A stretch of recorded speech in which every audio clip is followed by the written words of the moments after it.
Hey YouTube world, what is going on? I figured let's make a basketball video. Let's talk some basketball. I don't know how long it's gonna be. I could go on for either 2 minutes or 3 minutes, maybe 10 minutes, 15 minutes, or I don't know, 7 minutes, 20 seconds. Just whatever. Well, basketball season is about wrapping up very soon, and we basically know how the playoffs are gonna look, give or take. For those seventh and eighth seeds, especially like in the West. But first of all, first things first, the Atlanta Hawks. Yes, the young team. I'm in a way fairly happy and excited for them in the years to come because first and foremost, can we make a very strong argument that Trae Young should win Rookie of the Year? I mean, the kid has just been straight up balling. And he's been playing so well. And just seeing him is so fun. Though how he controls the ball, his shooting, how he makes his teammates and players around him just play better. I'm just like, man, this kid is definitely going to be a huge superstar in the years to come, I think, and I hope I'm right, though. So definitely he has to be Rookie of the Year, in my opinion, though. Him, Jason Collins, old man Vince Carter. I mean, Vince Carter's what? He's going to come back for his 21st season, though? Like, geez, he's been playing the league longer than Trae Young's even been alive. That's the crazy thing, though. But hey, if your body can keep up with it, then why not? Don't stop. So I am pretty excited of that with the Hawks. I don't think they can get they can win the lottery to get Zion Williamson, but anything is always possible in the NBA. But yeah. Also, let's see. Okay, the East definitely has gotten a lot stronger than years before. I think Milwaukee is going to be coming out of the East as the favorites for that conference. So the only team that I think can dethrone them, has just beaten them, getting to the finals, would be Philadelphia, though, because that young core, that group of guys that have been playing together for a little some time now. They have Joel Embiid there. Oh, a big man that could just, so dynamic in how he plays the game. It's just crazy. So having that, and I know with Milwaukee, of course, Giannis, I cannot pronounce his last name. He definitely has a strong running for candidate for MVP of this season, of the year. Him, James Harden, maybe possibly Russell Westbrook, but we never know. I guess how that works out is just going to be favored out of luck too, though, because those guys are well deserving. But I guess it's going to pretty much be going down to who might be as more deserving than one or the other, though. But yeah, I do think Milwaukee is going to be out there the East because thank you, Celtics. You just pretty much fucked things up. I mean, I don't think Kyrie is happy now in Boston. He probably wants to get out, either play somewhere else or, join his buddy in LA, who I'm talking about. But we'll get to that later. Yeah, I think Milwaukee could be right there in the East. And now, do they have a shot, especially if they're playing in the finals against Golden State? Golden State is the ultimate favorite, though. It honestly really depends on if Golden State just steps on their feet, if someone gets injured, for them to lose. And I don't really see that happening because right now, if you ask me who is the best player, now it doesn't mean MVP. Just right now, the best player, one-on-one playing in the league currently, not like, within a time span, just currently, best player, I will have to say it is Kevin Durant, though. And I mean, after this season, he's what? He's eligible for free agency, though. So he could possibly go somewhere. I mean, him, Kyrie, New York. Just saying, you know. Now, which teams in the West have a possibility of knocking off Golden State to head to the finals? There is always chances, but it's the chances. The percentage of those changes are very, very, very low. But I think it could be Houston, though. James Harden has just been this unstoppable scoring machine of just putting 30, 40, 50 plus points a night, it seems like. What the fuck? What the fuck? Just a madman going crazy, but hey, he's for a good bit of the season, though. He hasn't had anybody around him, though, That team's also been dealing with injuries, so it's like, who does he have? So he's got to be doing that. He's been doing a fairly good job. But is it sustainable? Could it last going into June? I mean, that's a lot asking for one person, though. I mean, not even the so-called best player on the planet did it last year. Anyways, we're going to move on to that later. Who else? I mean, if it's just Houston, I think OKC, the Thunder, do have a shot. This is only if they end up in the 7th seed. Because if they end up in the 7th seed, they're going to have to play Denver. And Denver, it's like 60-plus win seasons, and you're basically one and done. It's like how the Hawks were a few years ago. It's just the inexperience. So I don't really... I mean, I know, Denver, they played great throughout the season, but regular season playoffs, two different animals. Just like the half marathon, the full marathon. I think you did great in one thing, though, but you're really going to do good at the other thing, though.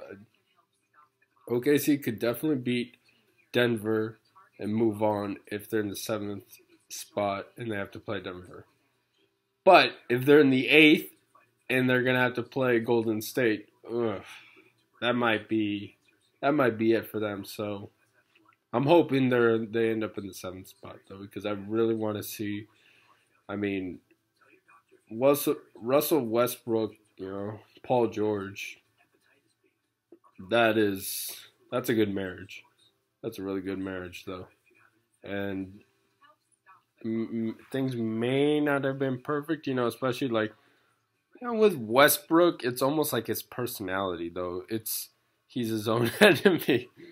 It's like he has these amazing highs, and then he also have these really low lows. So, but if he can, it's guaranteed that. Hold on, I'm trying to look at one thing though. Give me 1 second. All right.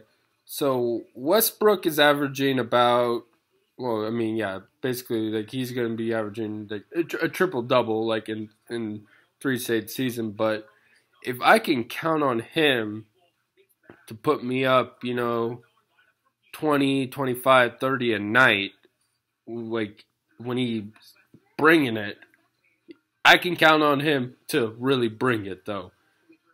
And that's what we need. We need that intensity. We need that. Okay, you got dog in you.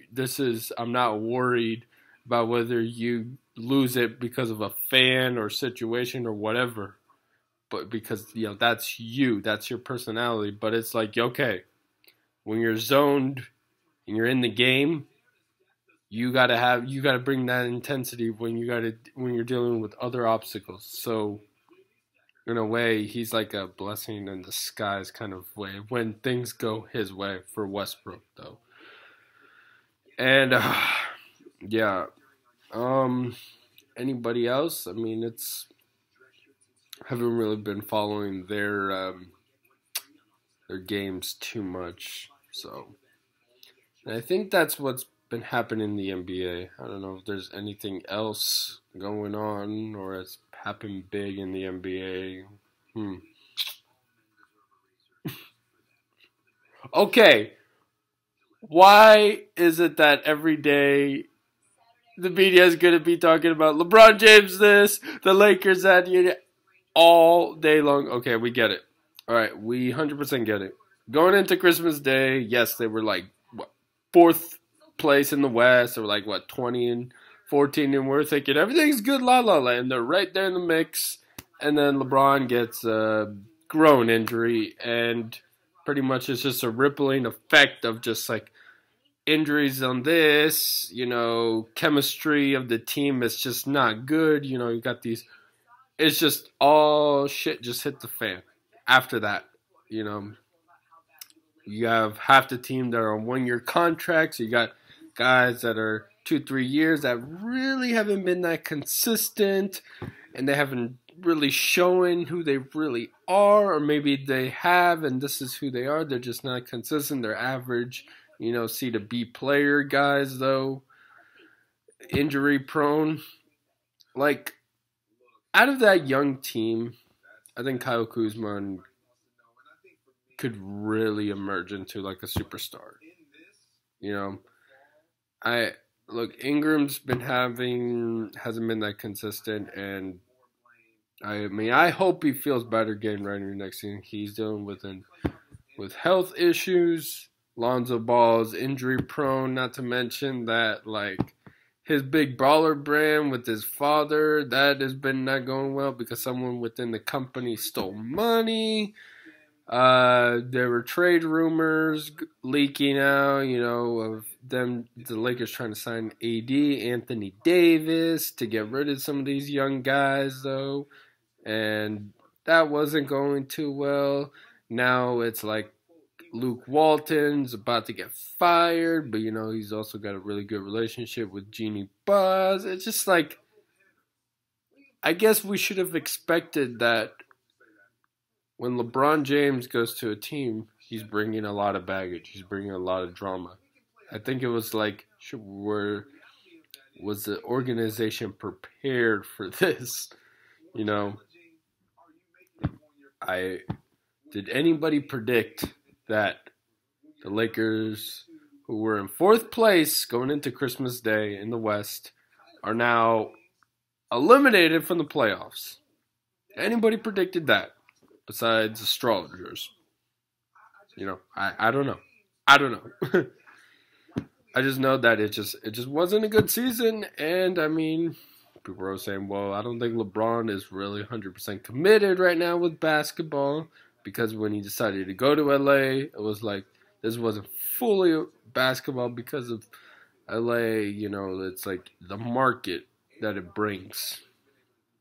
Hollywood, so you're going to deal with movies, music, other stuff. I mean, well, he's supposedly reported to film Space Jam 2 this summer. Yay, Space Jam! Well, I gotta watch the first Space Jam. I haven't seen that in a good minute, though. But yeah, he's reported that he's going to be filming that this summer. Now that he's going to get more rest, because the last few games, they're like, we're shutting you down so you can rest up. Now, how's this offseason going to play out, though? What's probably going to happen first right after the season's over? Like, all right, fire Luke Walton. Maybe see some players that we could just cut. And then, see how we'll do in the draft. And then when July 1st comes around, be like, all right, how are you going to do, free agency? And build players around LeBron James that he knows could get him to the promised land, to a championship, the success now of what it takes to win a championship, Because LeBron James needs shooters, or at least that is how it's been success for him, when he was in Miami, and then when he came back to Cleveland a second time, it's just, he came back the first time, but it was the second time now, because he started with Cleveland and went to Miami, and then he came back to Cleveland, so it's like, yeah. And now he's in LA, It's just like, man, that guy he just wants to go. It's just he doesn't stay in one spot. But I think that's how it is with most athletes. Like it's like if it's just not working, it's like shit. We gotta go. We gotta run. Nope.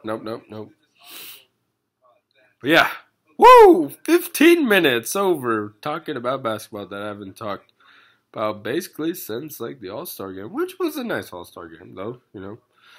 I had the prediction that Team LeBron was going to beat Team Giannis, and they did. So, but yeah, it's going to be a very interesting offseason, though. But when we're deep in the playoffs, like when we find out who's in the finals for the West and the East, then I'll make another video on that. I'll kind of give my insights. But yeah, till then, though, it's going to be a very interesting offseason. Oh, yeah, there's going to be a lot of moves.